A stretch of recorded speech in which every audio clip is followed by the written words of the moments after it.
আসসালামু আলাইকুম। নগদ অ্যাপে লগইন করতে গেলে এরর শো করতেছে বা আপনি অ্যাপে ঢুকতে পারতেছেন না। এই সমস্যাটা কেন হচ্ছে? বা অনেকেই বলাবলি করতেছেন যে নগদ হ্যাক হইছে বা ব্যান হয়ে গেছে। তো এটা কি আসলেই সত্যি কিনা?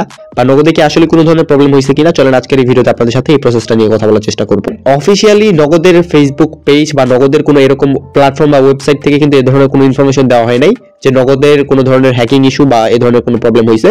তো রিসেন্টলি যেটা হয়েছে যে নগদের কারিগরি উন্নয়নের কাজ চলতেছে, যার কারণে তারা কিন্তু প্রিভিয়াসলি একটা নোটিশ দিয়ে দিছিল যে নগদ অ্যাপসে লগইন করতে কিছু কিছু ক্ষেত্রে সমস্যা হইতে পারে। সো এই বিষয়টা কিন্তু কিছুদিন পর পরই হয়, আপনাদের মাঝে মধ্যেই নগদে লগইন করতে গেলে এই ধরনের ইন্টারফেস শো করে। সো আপনার ক্ষেত্রে যদি এরকম হয়ে থাকে তাহলে সর্বপ্রথম আমি আপনাকে রিকমেন্ড করব আপনি বারবার নগদ অ্যাপসে ঢোকার ট্রাই করবেন, এবং এতে যদি আপনার কোনো ধরনের কাজ না হয় তাহলে সর্বপ্রথম আপনি হচ্ছে আপনার প্লে স্টোরে চলে আসবেন, এবং প্লে স্টোরে আসার পর এখান থেকে আপনার যে নগদ অ্যাপসটি রয়েছে সো চেক করবেন যে আপনি কি নগদে যে লেটেস্ট ভার্সনটা রয়েছে এইটা ইউজ করতেছেন কিনা।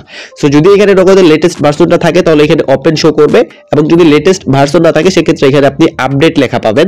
সো নগদের কিছুদিন পর পর যেহেতু আপডেট আসে সেক্ষেত্রে আপনি এখানে এসে জাস্ট আপনার যে নগদ অ্যাকাউন্ট আছে এইটাকে আপডেট করে দিলে পরবর্তীতে আপনার আর কোনো ধরনের এখানে লগইন ইস্যু শো করবে না। এবং প্রথম ক্ষেত্রে এটা হয় যদি আপনি প্রিভিয়াস নগদের যে ভার্সনটা আছে ওইটা ব্যবহার করে থাকেন, পূর্ববর্তী ভার্সনটা, এবং তারপর যদি নতুন ভার্সনটা অ্যাভেলেবেল থাকে সেক্ষেত্রে আগের ভার্সনটা মাঝে মধ্যে বাগ রিপোর্ট বা এই ধরনের কিছু স্প্যাম ইস্যু দেখা দেয়। তো সেক্ষেত্রে আপনি হচ্ছে জাস্ট এখানে নগদ অ্যাপসটা আপডেট করে দিবেন, এবং যদি আপডেট করার পর কাজ না হয় সেক্ষেত্রে আপনি নগদ অ্যাপসের ডাটাটা ক্লিয়ার করে নগদ নাম্বারটা দিয়ে আবার প্রথম থেকে নগদে লগইন করবেন। আশা করছি আপনাদের যে সমস্যাটা এটা খুব সহজে আপনারা সমাধান করতে পারবেন।